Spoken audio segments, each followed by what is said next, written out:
السلام علیکم ورحمۃ اللہ۔ الحمدللہ رب العالمین والصلاة والسلام علی رسولہ الکریم، اما بعد۔ میرے عزیز علماء آخرت کی پانچویں علامت یہ ہے کہ حکام و سلاطین سے وہ دور رہیں۔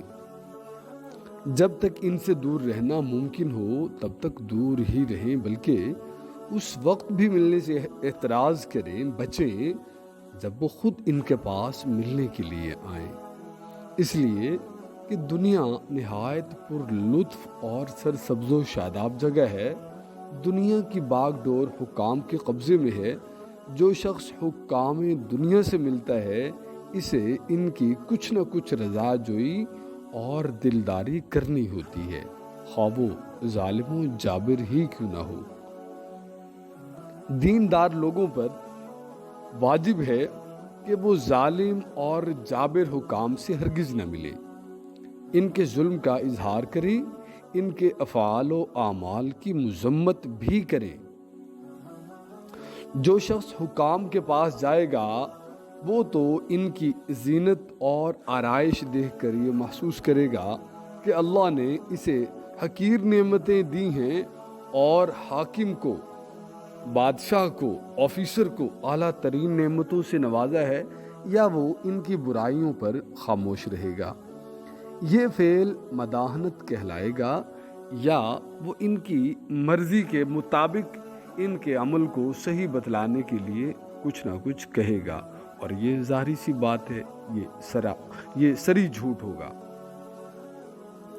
یا اسے اس بات کی خواہش ہوگی کہ اسے بھی ان کی دنیا میں سے کچھ مل جائے۔ یہ حرام ہے۔ ہم حلال اور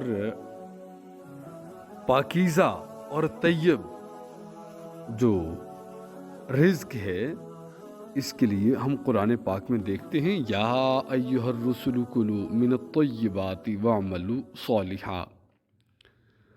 بہرحال حکام کے اموال میں سے کون سا مال لینا ناجائز ہے اور کون سا جائز ہے، یہ ایک الگ موضوع ہے،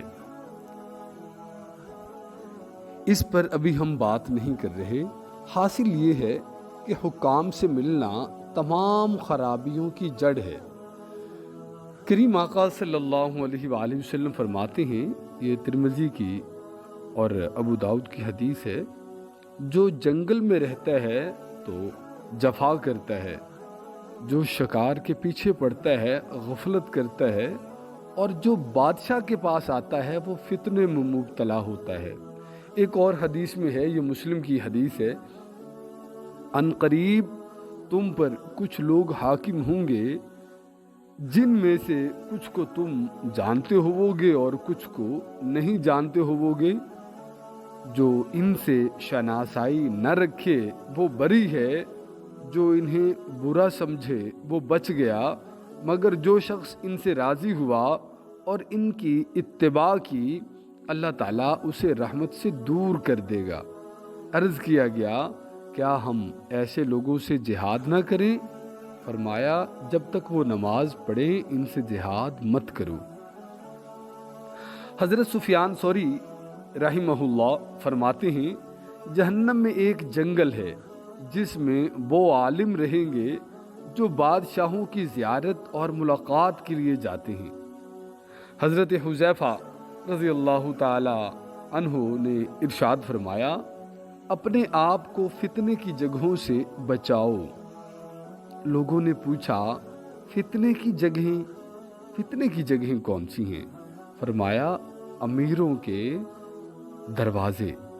جب کوئی امیر کے پاس جاتا ہے تو وہ اس کے جھوٹ کو سچ کہتا ہے، اور اس کی تعریف میں وہ سب کچھ بیان کرتا ہے جو اس میں نہیں ہے۔ ایک حدیث میں ہے، علماء اللہ کے بندوں پر انبیاء کے اس وقت تک امین رہتے ہیں جب تک بادشاہوں کے ساتھ میل جول نہ رکھیں۔ اگر وہ ایسا کریں تو یہ انبیاء کرام کے ساتھ ان کی خیانت ہوگی، ان سے بچو اور دور رہو۔